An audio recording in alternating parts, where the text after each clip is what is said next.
Então, hoje nós vamos falar sobre o milagre da maternidade. O milagre da maternidade. Eu convido você a abrir a sua Bíblia comigo no primeiro livro de Samuel, no capítulo de número 1. Samuel 1. 1 Samuel 1. 1 Samuel 1. Livro do Antigo Testamento.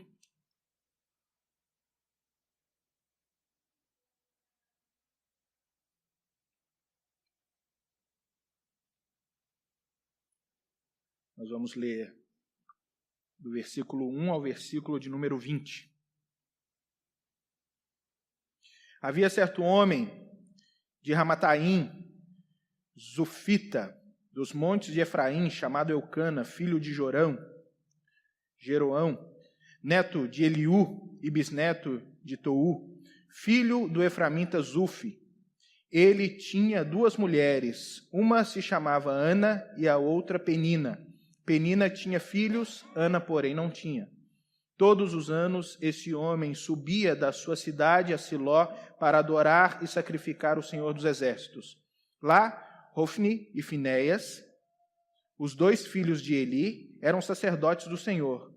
No dia em que Eucana oferecia sacrifícios, dava uma porção à sua mulher Penina e a todos os filhos dela. Mas a Ana dava uma porção dupla, porque a amava, apesar que o Senhor tinha a deixado estéril. E porque o Senhor a tinha deixado estéril, sua rival a provocava continuamente a fim de irritá-la. Isso acontecia ano após ano, sempre que Ana subia à casa do Senhor. Sua rival a provocava e ela chorava e não comia. Eucana, seu marido, lhe perguntava: Ana, por que você está chorando? Por que não come? Por que está triste? Será que eu não sou melhor para você do que 10 filhos? Certa vez, quando terminou de comer e beber em Siló, estando o sacerdote Eli sentado numa cadeira junto à entrada do santuário do Senhor, Ana se levantou e com a alma amargurada chorou muito e orou ao Senhor. E fez um voto dizendo: Ó Senhor dos Exércitos, se tu deres atenção à humilhação de tua serva, te lembrares de mim e não te esqueceres da tua serva, mas lhe deres um filho, então eu o dedicarei ao Senhor por todos os dias da sua vida, e o seu cabelo e a sua barba nunca serão cortados. Enquanto ela caminhava a orar diante do Senhor, Eli observava a sua boca. Como Ana orava silenciosamente, seus lábios se mexiam, mas não se ouvia a sua voz, então ele pensou que ela estava embriagada. E lhe disse: Até quando você continuará embriagada? Abandone o vinho. Ana respondeu: Não se trata disso, meu senhor. Sou uma mulher muito angustiada. Não bebi vinho nem bebida fermentada. Eu estava derramando minha alma diante do Senhor. Não julgue tua serva uma mulher vadia. Estou orando aqui até agora por causa da minha grande angústia e tristeza. Eli respondeu: Vá em paz, e que o Senhor, o Deus de Israel, lhe conceda o que você pediu. Ela disse: Espero que sejas benevolente para com a tua serva. Então ela seguiu seu caminho, comeu, o seu rosto já não estava mais abatido. Na manhã seguinte, ela se levantou e adoraram ao Senhor. Então voltaram para casa em Ramá. Eucana teve relações com sua mulher Ana, e o Senhor se lembrou dela. Assim Ana engravidou e no devido tempo deu à luz a um filho. E lhe deu o nome de Samuel, dizendo: Eu o pedi ao Senhor. Até aí. Irmãos, a maternidade é um milagre.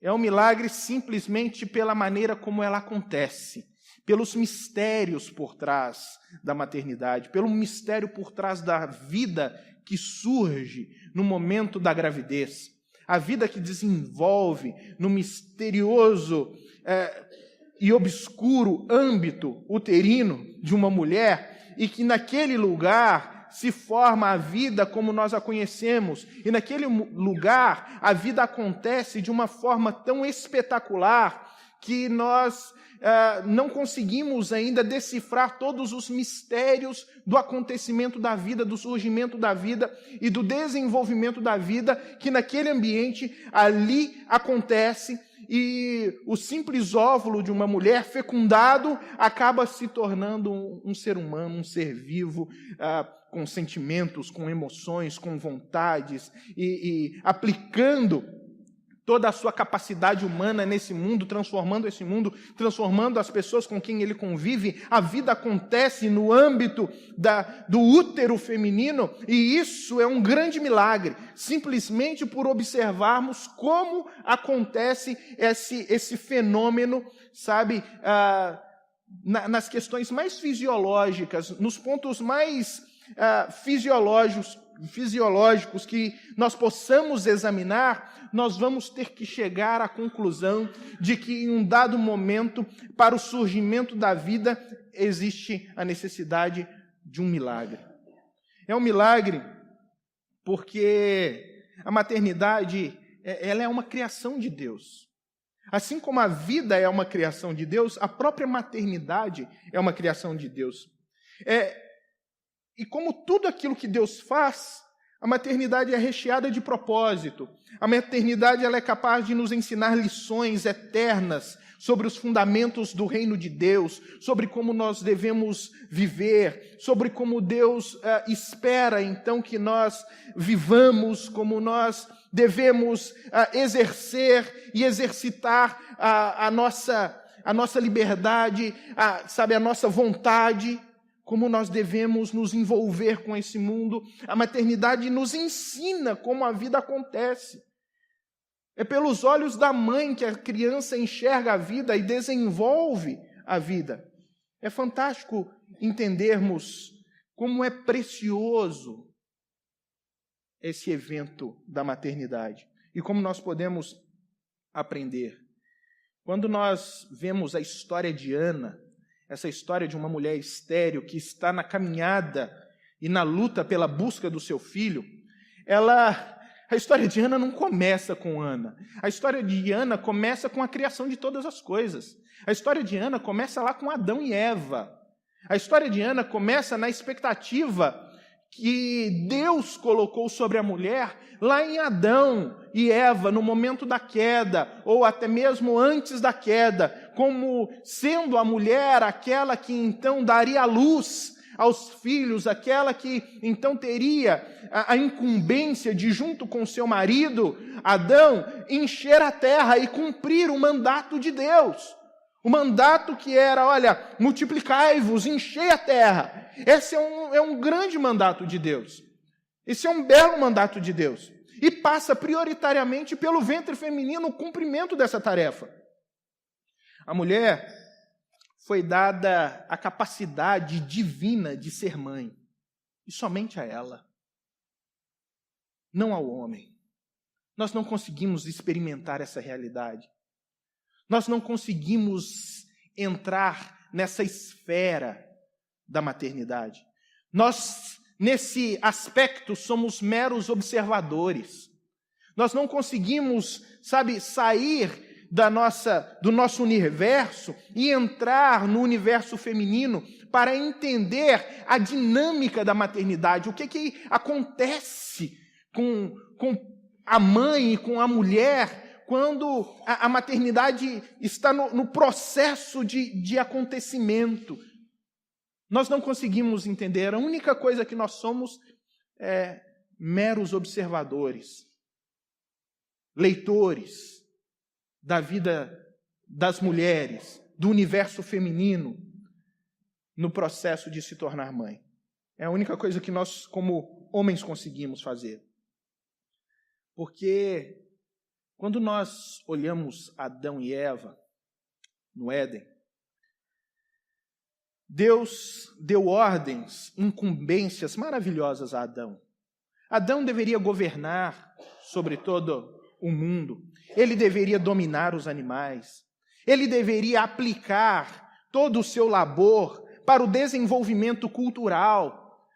Ele deveria aplicar o seu labor na terra para fazer com que a terra pudesse produzir. E olha, nós fizemos a terra produzir, não apenas a terra produzir alimentos, mas da terra, da matéria-prima, daquilo que a terra nos fornece, nós tiramos tudo o que nós temos hoje, toda a tecnologia, todo esse aparato tecnológico que nós temos, foi justamente no processo de sermos homens e observarmos o mundo que nós vivemos e tirarmos dele tudo o que nós podemos para poder também aplicar a nossa existência e melhorar a nossa existência. Foi o que nós fizemos.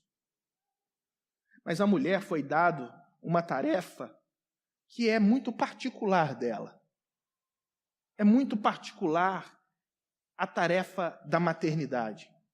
Depois que o homem pecou, depois que a Eva foi enganada pela serpente, e ela comeu do fruto, e depois ela deu do fruto ao seu marido, e o seu marido comeu, a expectativa de Adão era de lançar sobre a mulher toda a desgraça da humanidade, de lançar sobre a mulher toda a responsabilidade pela desordem causada pelo erro do ser humano. E ele diz: Deus, foi a mulher que tu me deste. Ela me deu e eu comi do fruto. A responsabilidade é dela. E se nós desdobrarmos a responsabilidade é dela e do Senhor, porque em momento algum eu pedi mulher. Porque é a mulher que tu me deste. Mas Deus, ele agiu de uma maneira totalmente contrária às expectativas de Adão. Ele vai falar para Adão: Adão, o mundo é maldito por tua causa. Toda desordem, toda problemática, sabe, todo o caos que nós encontramos hoje no mundo, Deus vai falar assim: olha, é por tua causa, Adão. E quando ele olha para a mulher, ele vai dizer assim: sobre dores darás à luz.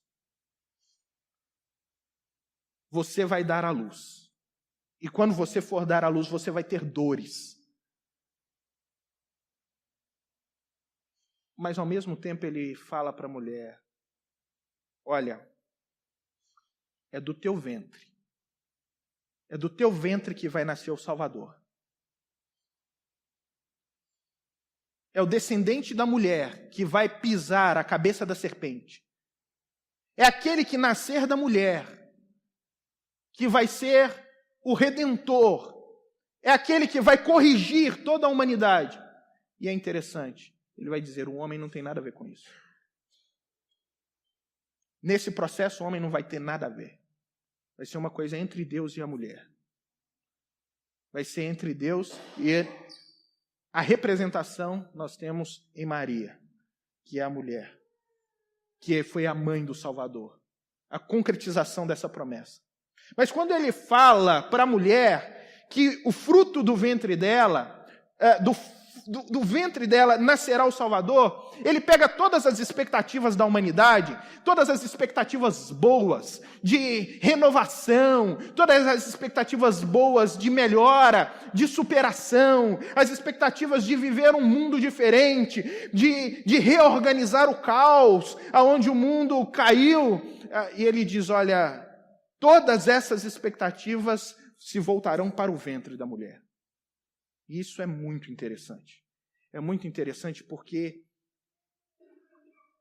não é só o nascimento de Jesus, que é o principal dos acontecimentos do ventre feminino, mas no ventre feminino, ou a partir do ventre feminino, um mundo inteiro é lançado diante de nós. E a partir da relação entre a mulher e o fruto do seu ventre é que se desenvolve o caráter, a moral de uma criança, de um ser humano. É nas interações familiares. É no processo de relação com a mãe, do cuidado com a mãe, e no processo de observação do pai e do relacionamento entre pai e mãe, que o caráter da criança é montado. A mãe é esse símbolo da casa, aonde a vida acontece e a vida se desenvolve.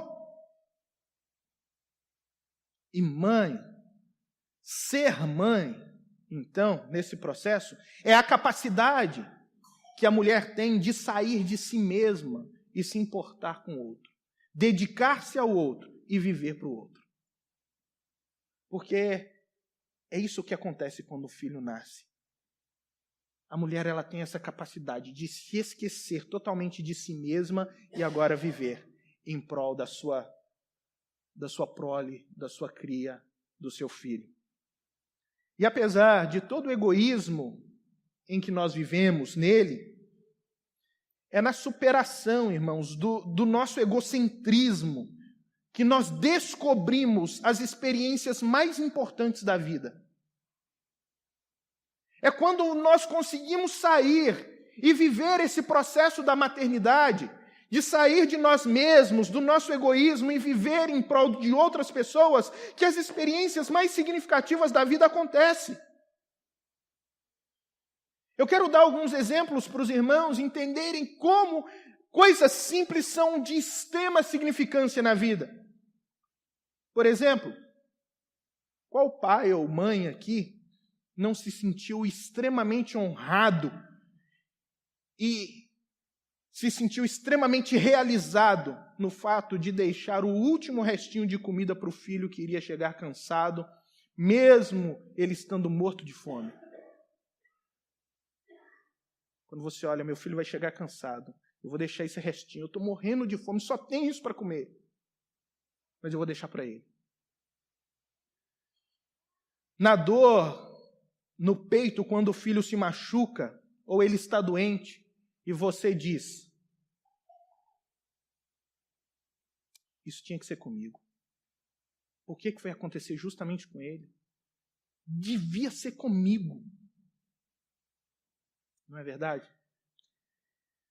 Nas noites sem dormir, com medo que o filho fique descoberto.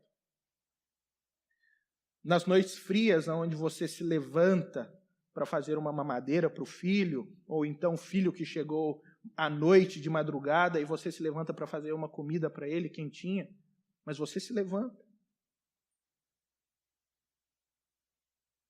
Sabe, naquele relampejo, no relampejar, aquela ideia, sabe, da vida inteira, quando aquele pequeno menino ou menina vem aos seus braços e você, nesse momento, pensa assim, mudou tudo.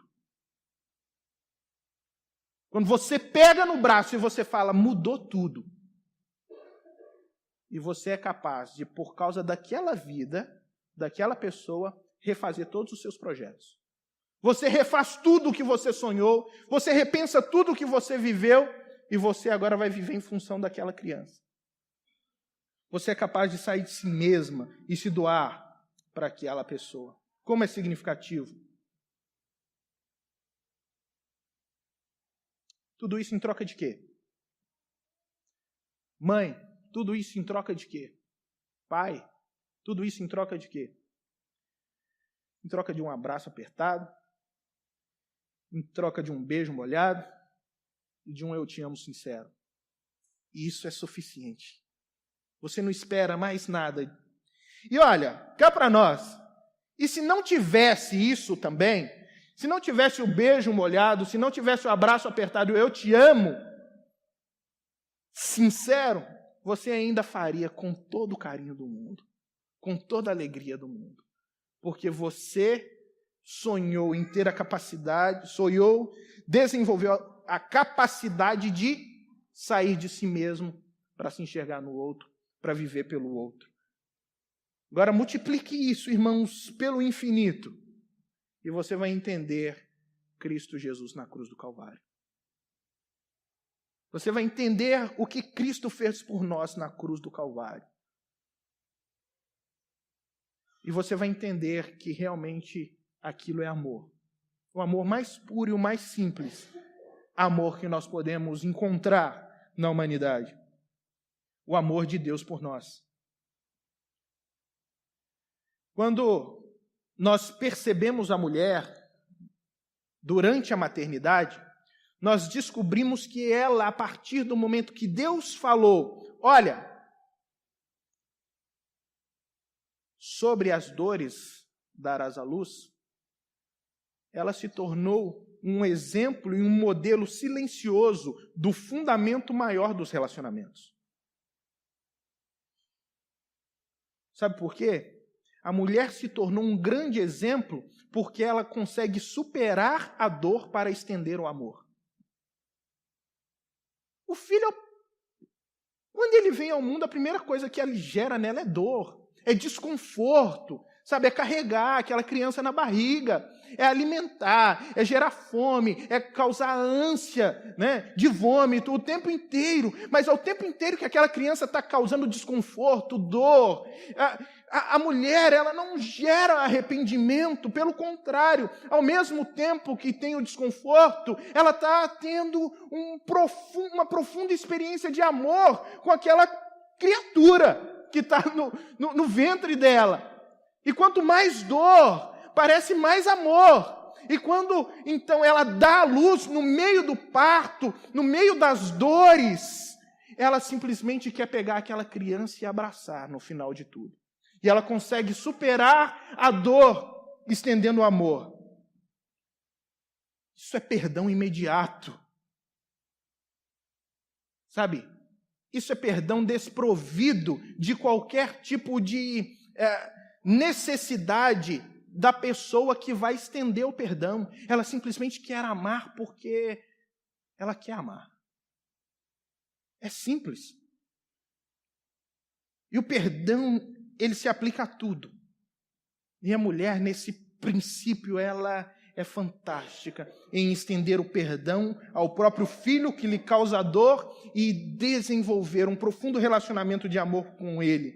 Se nós queremos construir relacionamentos duradouros, nós precisamos desenvolver a capacidade em nós de superar a dor e estender o amor, porque no nosso cotidiano, nós somos envolvidos por tantos relacionamentos que causam dor, mas nós precisamos aprender a superar isso e estender o amor a todas as pessoas. E nós aprendemos isso com as mulheres, nós aprendemos isso com a maternidade, nós aprendemos isso com as mães.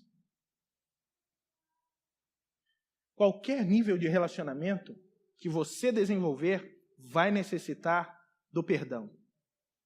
Você vai ter a necessidade do perdão. E quando você olha para uma mãe, você vê um símbolo de uma pessoa que estendeu perdão a alguém.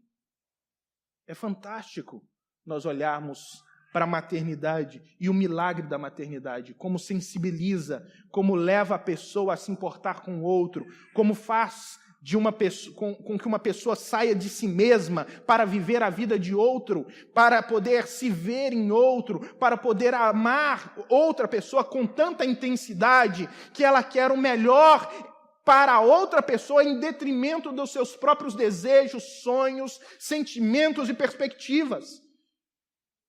Ela quer simplesmente ver o bem-estar do outro. Isso é mãe. Isso é ser mãe. É claro, toda regra tem a sua exceção. É claro que toda regra tem aquela exceção que causa o desgosto. Mas é justamente porque é a exceção que nos choca. Que nos choca quando nós vemos uma mãe fazendo mal a um filho. Que nos choca quando nós vemos uma mãe colocando um filho na lata do lixo. Porque não se espera isso de uma mãe. Porque no nosso cotidiano, porque na nossa vida, porque na nossa aprendizagem, o que nós esperamos de uma mãe é amor, é carinho, é dedicação, é que ela viva para o filho. Nós começamos a enxergar os princípios do reino de Deus sendo escritos pela história da maternidade.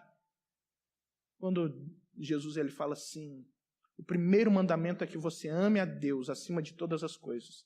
E o segundo, semelhante a este, é ama o teu próximo como a ti mesmo.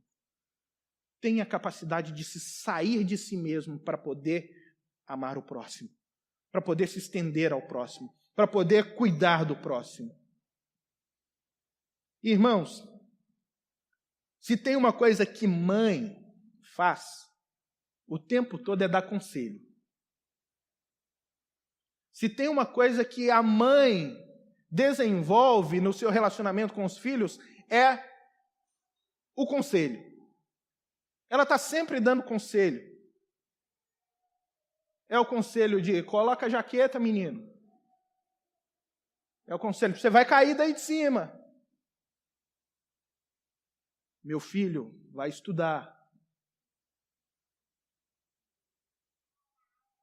Olha, não se envolva com aquelas pessoas, hein? A mãe, ela vive para dar conselho.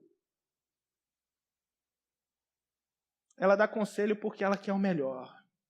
Ela dá conselho porque ela não quer que você tenha as experiências tristes e às vezes dolorosas que ela mesma teve. Sabe por quê? Porque mãe sofre mais com as suas experiências dolorosas do que ela sofreu com as próprias experiências dela mesma. Porque ela sofre mais com as suas dores do que com as dores dela. Porque isso é que é ser mãe.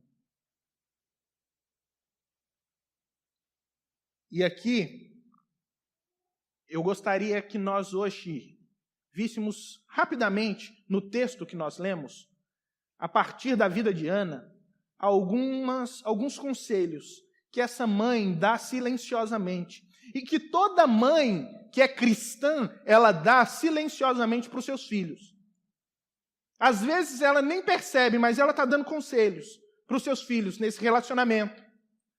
E eu queria ver alguns aqui com vocês. O primeiro dele é: não desista dos seus sonhos. Não desista dos seus sonhos. Olha, Ana provavelmente foi aquela mulher, instruída como ela era, que foi em busca dos médicos, foi tentar resolver o seu problema de esterilidade. Ela tentou, de todas as maneiras, superar, a sua própria deficiência. Ela queria, irmãos, ter um filho de qualquer maneira, era o sonho dela. E com a própria vida dela, ela agora está ensinando que de um sonho a gente não desiste. Quando o sonho é bom, a gente não desiste. A gente segue, a gente persegue, a gente prossegue. Esse tipo de percepção de Ana a respeito da sua realidade vai impactar e vai moldar a vida do seu filho no futuro. Quem é o seu filho? O seu filho é Samuel. Quem é Samuel? O maior profeta do seu tempo, o maior juiz do seu tempo. Ele julgou Israel, ele profetizou em Israel, ele foi o maior homem de Deus do seu tempo. Ele sabia o que ele queria, ele perseguiu o que ele queria e ele conquistou aquilo que ele queria, que era simplesmente servir ao Senhor, tudo porque ele entendeu quem era a mãe dele. Nós vemos isso, repetidamente na Bíblia. Quem foi Moisés? Moisés foi o grande libertador e legislador do povo de Israel, um homem de profundo temor ao Senhor. Quem teve impacto na vida dele? A mãe dele, adotiva, que foi a filha de Faraó. E a filha de Faraó levou Moisés para dentro do palácio e deu ele a maior instrução de todas, como ela era bem instruída. E ele então se tornou um grande legislador a partir do exemplo da mãe. Quem foi a mãe biológica de Moisés? Foi Joquebede. Joquebede era uma judia que pegou aquele menino, que armou ali um plano mirabolante, mas sábio, para poder ficar com Moisés depois do nascimento, para que ele não fosse assassinado, e levou esse menino para a filha de Faraó cuidar, e ao mesmo tempo ela se tornou ama de leite desse menino. E teve a oportunidade de ensinar aquele menino todos os princípios fundamentais da sua fé. A mãe, ela tem uma capacidade imensa de influenciar os filhos. Agora, quando nós falamos sobre não desistir dos sonhos, nós não estamos falando que não exista a necessidade de, às vezes, readequar, reorganizar e reordenar os nossos sonhos. Porque tudo é necessário ser feito de acordo com a vontade de Deus. Todo sonho deve estar de acordo com a vontade de Deus, porque senão está errado. Nós só podemos sonhar sonhos a partir da expectativa de Deus. E foi isso que aconteceu com aquela mulher. Ela não desistiu do seu sonho, mas o seu sonho ele foi sendo moldado por Deus, mesmo que Deus estivesse usando ali uma esterilidade. Quem foi que deixou ela estéril? O acaso? Não. O diabo? Não. Uma macumba? Não. Quem foi que deixou aquela mulher estéril? Um pelotão de demônios que se levantou contra ela? Seria isso dito hoje muitas vezes em algumas igrejas? Não. Quem foi que deixou aquela mulher estéril? Deus! Deus a colocou daquela maneira, para que ela pudesse entender o propósito dele. Porque os planos de Deus, eles são sempre maiores do que os nossos. Os projetos de Deus vão além dos nossos. Sempre superam os nossos e são melhores que os nossos. Então nós adequamos o nosso sonho ao sonho de Deus. Ela tinha um sonho de ter filho. Deus tinha um sonho para ela de que o filho dela seria o maior nome da espiritualidade do seu tempo. Então ela tinha que continuar sonhando, mas sonhar a partir dos projetos de Deus. E isso é difícil. Isso é difícil porque nós precisamos aprender que a Bíblia nos ensina que vale mais a pena buscar a Deus do que a bênção de Deus. Foi justamente o que essa mulher fez. Ela estava sempre buscando ter filhos. Diz a Bíblia que ela subia todo ano ao templo. Até que um dia ela se coloca de joelhos diante de Deus. E ao invés de buscar simplesmente o filho, ela busca a face de Deus. Ela busca a face de Deus e diz: Senhor, olha, se o Senhor me der um filho, ele é teu. E Deus fala: você entendeu agora. Agora você entendeu. Agora você está preparada para poder ter um filho. Nós precisamos entender que Deus ele é muito mais precioso do que aquilo que Ele pode nos dar. E todo sonho que nós temos, ele precisa, para ser buscado, ser concretizado, não apenas nós aplicarmos toda a nossa capacidade, toda a nossa performance para buscar esses sonhos, para conquistar esse sonho. Sonho que é sonho de Deus, sonho que é a vontade de Deus, precisa ser regado com oração.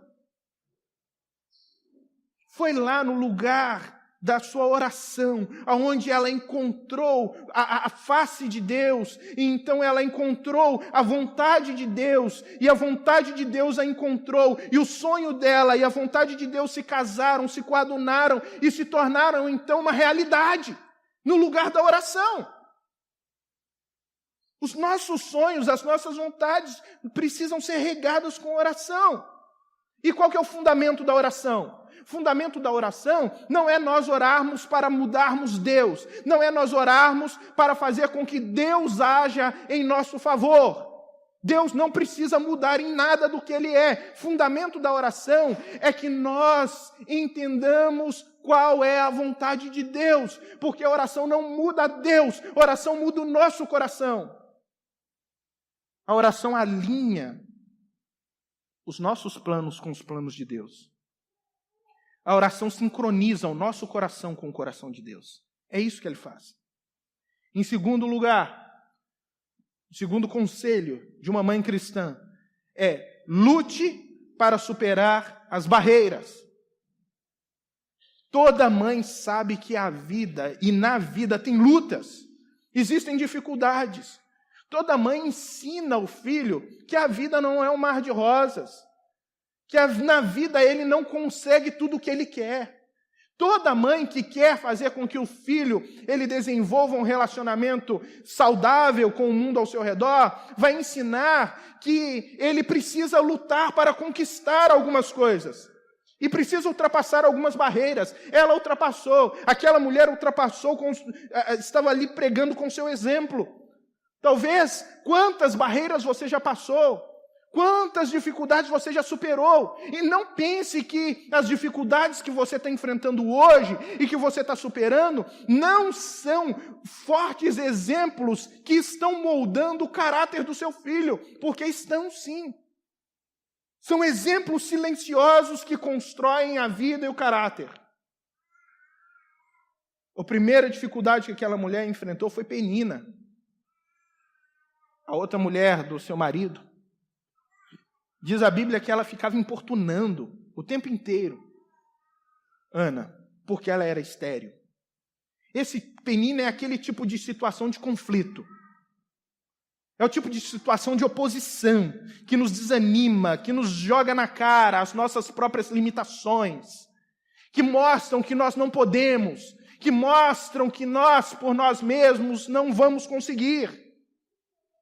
Essa é a Penina. Quantas vezes nós chegamos em uma situação e nós falamos assim, olha, nós não podemos mais, eu não posso mais, eu não consigo mais, não vai mais, não dá mais, não tem mais a luz no fim do túnel, eu cheguei no abismo e aquela ponte que eles disseram que eu ia chegar e ia ter a ponte, não tem a ponte, só tem abismo. Não dá mais. Nós encontramos esse tipo de situação. Mas sabe qual que foi a atitude de Ana para Penina? Silêncio. Você não encontra resposta de Ana para Penina. Silêncio. A segunda dificuldade, barreira, é Eucana. Eucana era um bom marido. Ele dava sempre porção dobrada para Ana, porque diz que Eucana amava Ana. Sabe, tem o tipo de situação que nos faz acomodar. Não é, às vezes, um grande problema, às vezes é um grande problema, mas é uma situação que gera comodismo no nosso coração. Por exemplo, quando você encontra no trabalho o prazer para evitar as dificuldades de casa. Você não quer mais discutir a situação de casa, você não quer mais tentar resolver a situação de crise dentro de casa, então o que você faz? Vai trabalhar. E o seu trabalho vira o seu refúgio para evitar as coisas de casa. É simplesmente uma troca. Você se acomoda nessa situação. Sabe? É quando você usa da separação para as dificuldades com o cônjuge. É mais cômodo, você se acomoda. É melhor do que resolver o problema. É quando você acha que para superar suas desilusões pessoais, você pode encontrar a solução no álcool. Porque pelo menos por alguns minutos, alguns segundos, ali você vai esquecer daquela situação de desilusão. Nós temos tantas barreiras que se levantam diante de nós, e nós estamos vendo essa mulher lutando contra tudo isso. Mas o que essa mulher faz? Você vê essa mulher simplesmente buscando ao Senhor. Essa mulher se coloca diante do Senhor. Essa mulher, ela coloca a sua situação na presença de Deus. Ela quer superar aquelas situações, mas na presença de Deus. Ela não fica tentando dar respostas por ela mesma. Olha só, esse é o tipo de coisa que mulher faz, né? Chega, a Ana está ali triste, e aí vem o galã, Eucana. Ô, minha querida, por que você está triste? Você não viu? Olha, eu dei lá a costela, né? O costelão foi lá para Penina, mas olha, eu trouxe a picanha para você. Né? A picanha está aqui, é melhor. É bem melhor, vamos comer junto aqui. Mas olha, por que você está triste? Fica triste não, eu estou aqui. Mas você está chorosa de novo, fica chorando não, eu estou aqui. Aí ele faz uma pergunta para ela. Eu não sou melhor para você do que 10 filhos? Resposta de Ana. Silêncio. É coisa que mulher faz quando o homem está se gabando, gente. Elas ficam em silêncio. E o silêncio delas fala mais alto do que tudo. No silêncio delas, elas estão falando assim, você não sabe do que você está falando. Você não entende do que você está falando. Mas nós vamos ficar em silêncio aqui para não criar um mal-estar. Mulher faz assim, não faz? Fala a verdade. Vocês não fazem assim? Fazem. É melhor. Isso é sabedoria. Isso é sabedoria. E essa mulher, ela age dessa maneira, ela fica em silêncio diante das situações, mas ela não fica em silêncio diante de Deus. Todas as suas barreiras são colocadas diante de Deus. E por último, ela tem a situação, a última dificuldade, que é o próprio Eli, sacerdote.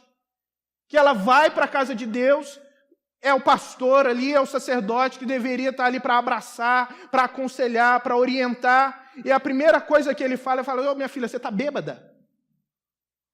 Né? Se fosse nos nossos dias, o que você está falando aí? Você pirou na batatinha, está enchendo a cara? Ela, não, você está fazendo a leitura errada da situação. Eu estou angustiada, não embriagada.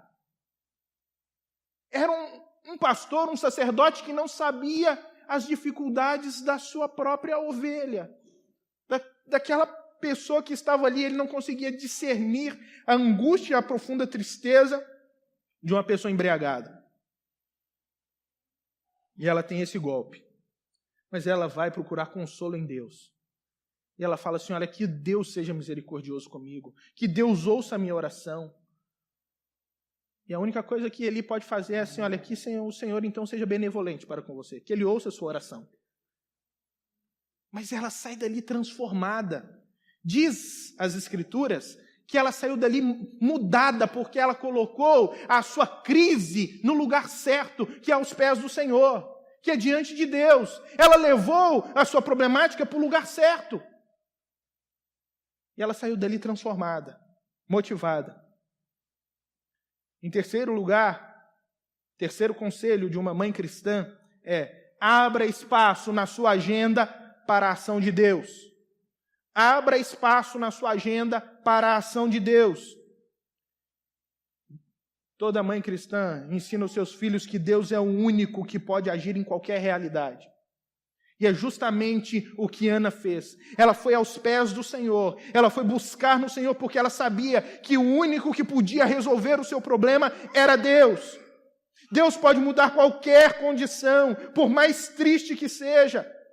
Ele é o único que pode resolver todas as nossas angústias. Deus é o único que entende tudo o que se passa dentro do nosso coração. Ele olha o nosso coração e Ele sabe o que está se passando ali dentro. Ele olha, às vezes, por mais que não tenham lágrimas rolando pela nossa face, Ele vê as lágrimas chorando, rolando do nosso coração. Mas, irmãos, quando você busca Deus, quando você se coloca diante de Deus, e quando você sabe que Deus é a sua única solução, não há como se encontrar com esse Deus e não sair dali transformado. Não há como você ter uma experiência com esse Deus e não sair dali mudado. Foi o que aconteceu com aquela mulher. Ela saiu dali transformada, não apenas no seu semblante, que agora era um semblante de alegria, mas ela saiu dali deixando de ser estéril e se tornando fértil da presença do Senhor. Nós vemos isso com a vida de Abraão, Jacó, Moisés, Isaías, os apóstolos, Paulo. Todos tiveram encontro com Deus. Todos eles poderiam ser chamados pessoas estéreis. Porque o que é estéril para nós hoje?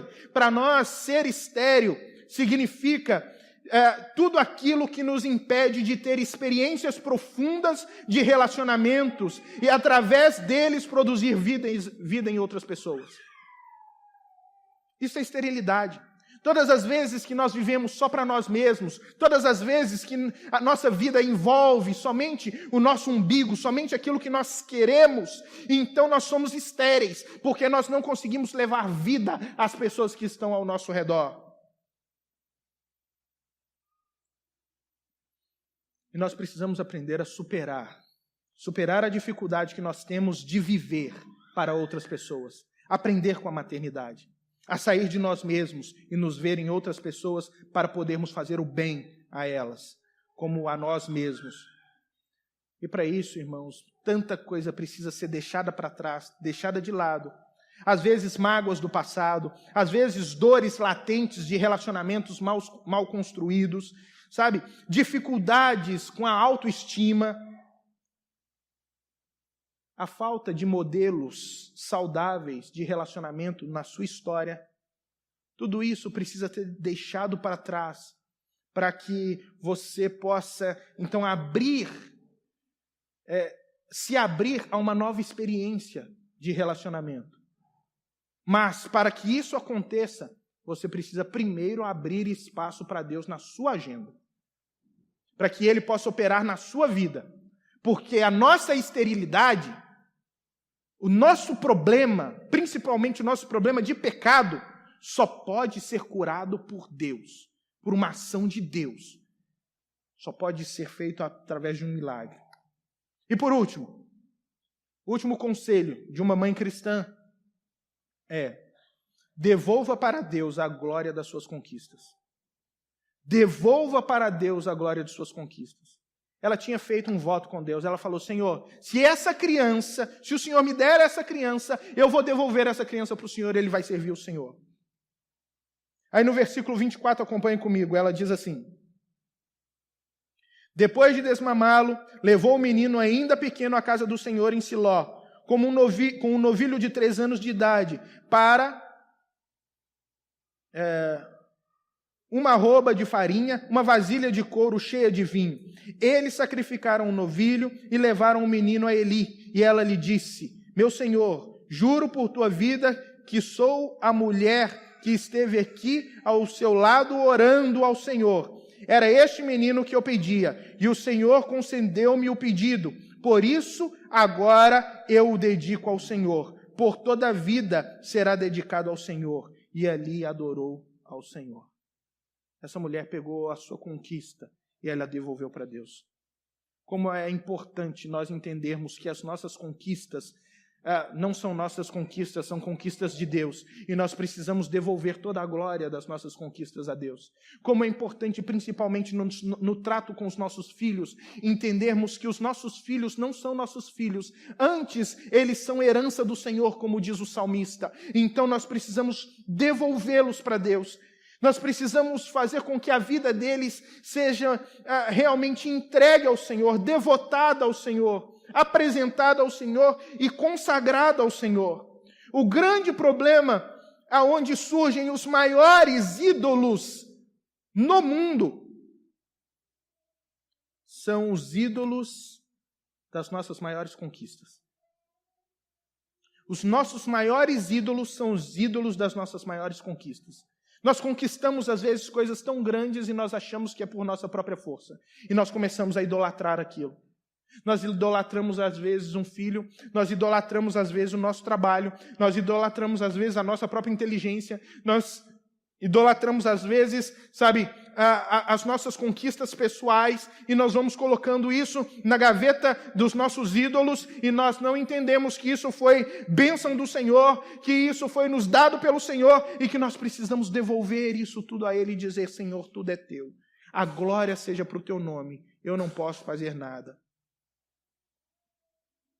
Isso faz com que, essa falta de entendimento faz com que nós nos tornemos pessoas insatisfeitas. Nós queremos sempre mais, porque nós não temos a capacidade de desenvolver a gratidão.